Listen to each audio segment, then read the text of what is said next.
دنیا باقی رہے گی ہم ٹوپی پہنیں گے, حجاب پہنیں گے, نقاب پہنیں گے, داڑھی چھوڑیں گے, کوئی بھائی کا لال ہم کو نہیں روک سکتا انشاءاللہ تعالی, کوئی بھائی کا لال نہیں روک سکتا. امبیڈکر کا بنایا ہوا سمویدھان میں آرٹیکل 29 ہے, کلچر ہے میرا حجاب, نقاب, داڑھی اور ٹوپی. بھارت کے سمویدھان میں فنڈامنٹل رائٹ ہے, میں اپنے فنڈامنٹل رائٹ پر چلوں گا, تم نہیں چھین سکتے مجھ سے. زور سے لگاؤ نعرہ, دل کھول کے بولو, جھوم کر بولو. یہ اب بات ہوئی.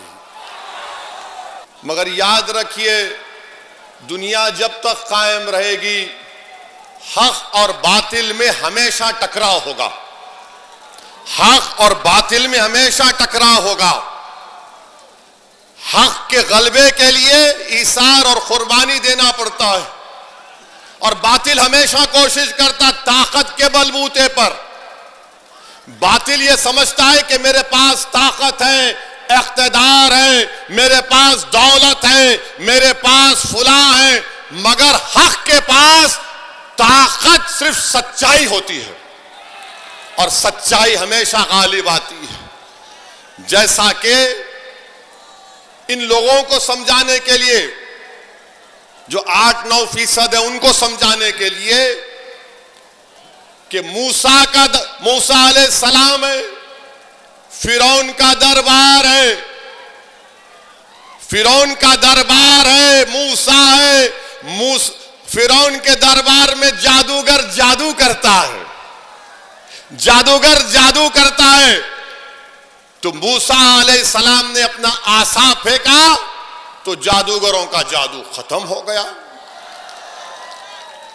فرعون سمجھا کہ پانی میں ڈوب جائیں گے, اللہ نے کہا تو ڈوبے گا, وہ ڈوب گیا. یزید کے پاس طاقت تھی, فوج تھی, حاکم تھا, سمجھتا تھا کہ لاکھوں کا لشکر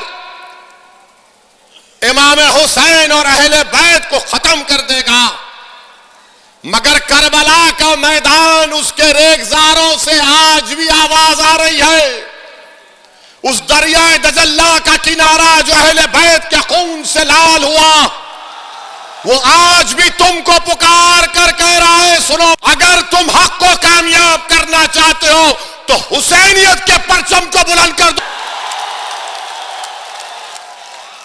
حسینیت کے پرچم کو بلند کر دو.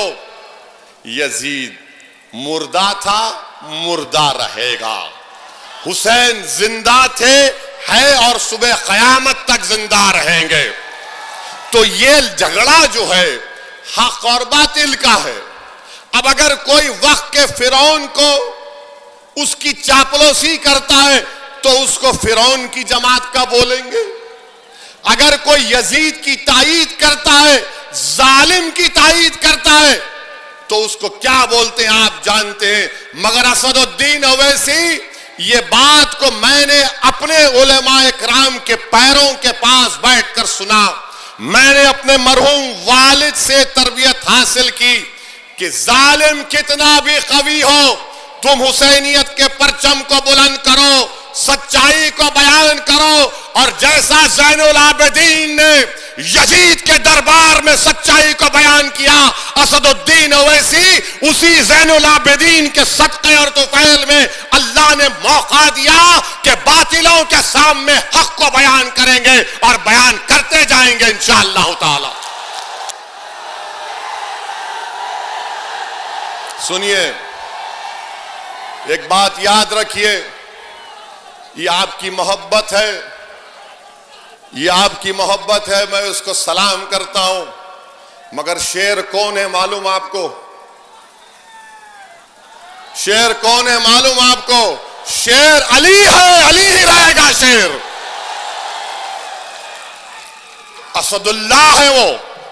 اسد الدین اویسی تو ان کے پیروں کی دھول بھی نہیں ہے. میرے عزیز دوستو, بزرگوں, تو یہ کودنے والوں کی بات کا یقین مت کریے. یہ خالی کودتے ہیں بندروں کی طرح, ایک ڈالی سے یہاں کبھی ادھر کبھی ادھر, وہ چھوڑیے, ان سے نہیں ہونے والا ہے. اور پھر ہمارے پاس اب بولتے مجلس ہندوؤں کے خلاف ہے. بتاؤ میرا ایک بیان بتاؤ کہ جس میں نے اپنے ہندو بھائیوں کے خلاف کوئی بات کہی ہے تو ایک بیان بتاؤ. ان کو لگتا ہے چہرے پہ داڑھی ہے, سر پہ ٹوپی ہے تو مولانا ملا ہے, اس کو ہم گھیر لیں گے. ارے بابو, تمہارے جیسے 100 بھی آئے تو نہیں گھیر سکتے مجھے. کہ بولتے مجلس نے کیا کیا. میرے عزیز دوستوں اور بزرگوں, مجلس اتحاد المسلمین نے 1984 میں 40-45 سال پہلے ایک میڈیکل کالج کھولا الپ سنکھیک سماج کے لیے, جو بابا صاحب امبیڈکر کا سمویدھان میں آرٹیکل 30 ہے. 30 کا حوالہ دے کر ہمارے پاس جب 5 MLA تھے, 5 MLA تھے, این ٹی راما راؤ کو ہٹایا گیا, بھاسکر راؤ سی ایم بنے. آ کر ہمارے مرحوم والد سے کہا کہ صلاح الدین اویسی ساتھ دو, تم جو چاہے میں کروں گا. میں اس گفتگو میں چھوٹا سا تھا, بیٹھا ہوا تھا. ناڈیلا بھاسکر راؤ نے کہا اویسی کیا چاہیے, تو میرے والد مرحوم نے کہا کہ بھاسکر راؤ مجھے کاغذ کا ٹکڑا چاہیے. وہ بولا تعجب کیا, بولے کیا. اس نے کہا تم گورنمنٹ کا پرمیشن دے دو مجھے کہ میں الپ سنکھیک سماج کے لیے ان کے تعلیم میں ان کو اٹھانے کے لیے ان کو ڈاکٹر انجینئر بنانا چاہتا ہوں. 84 میں ہم نے ایک پیسہ نہیں لیا, ایک کاغذ کا ٹکڑا گورنمنٹ کا پرمیشن کھولا. ہر سال 150 مسلمان بچے بچیاں ڈاکٹر بن کر نکلتی ہیں.